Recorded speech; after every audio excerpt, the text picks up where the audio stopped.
বন্ধুগণ, বিগত 12ই ফেব্রুয়ারির ইলেকশন ইঞ্জিনিয়ারের মাধ্যমে বিএনপি সরকার ক্ষমতায় এসে আজকে বাংলাদেশের ৫৫তম যে বাজেট পেশ করেছে, এই বাজেটের সাথে কোন মানুষের কোন সম্পর্ক নেই। তারা ৯,৩৮,০০০ কোটি টাকার বাজেট পেশ করেছে।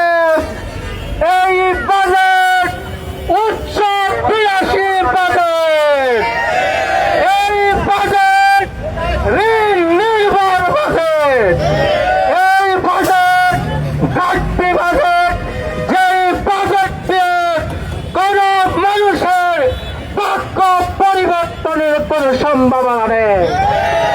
তাই আজকে আমরা সেই বাজেট পেশের তীব্র নিন্দা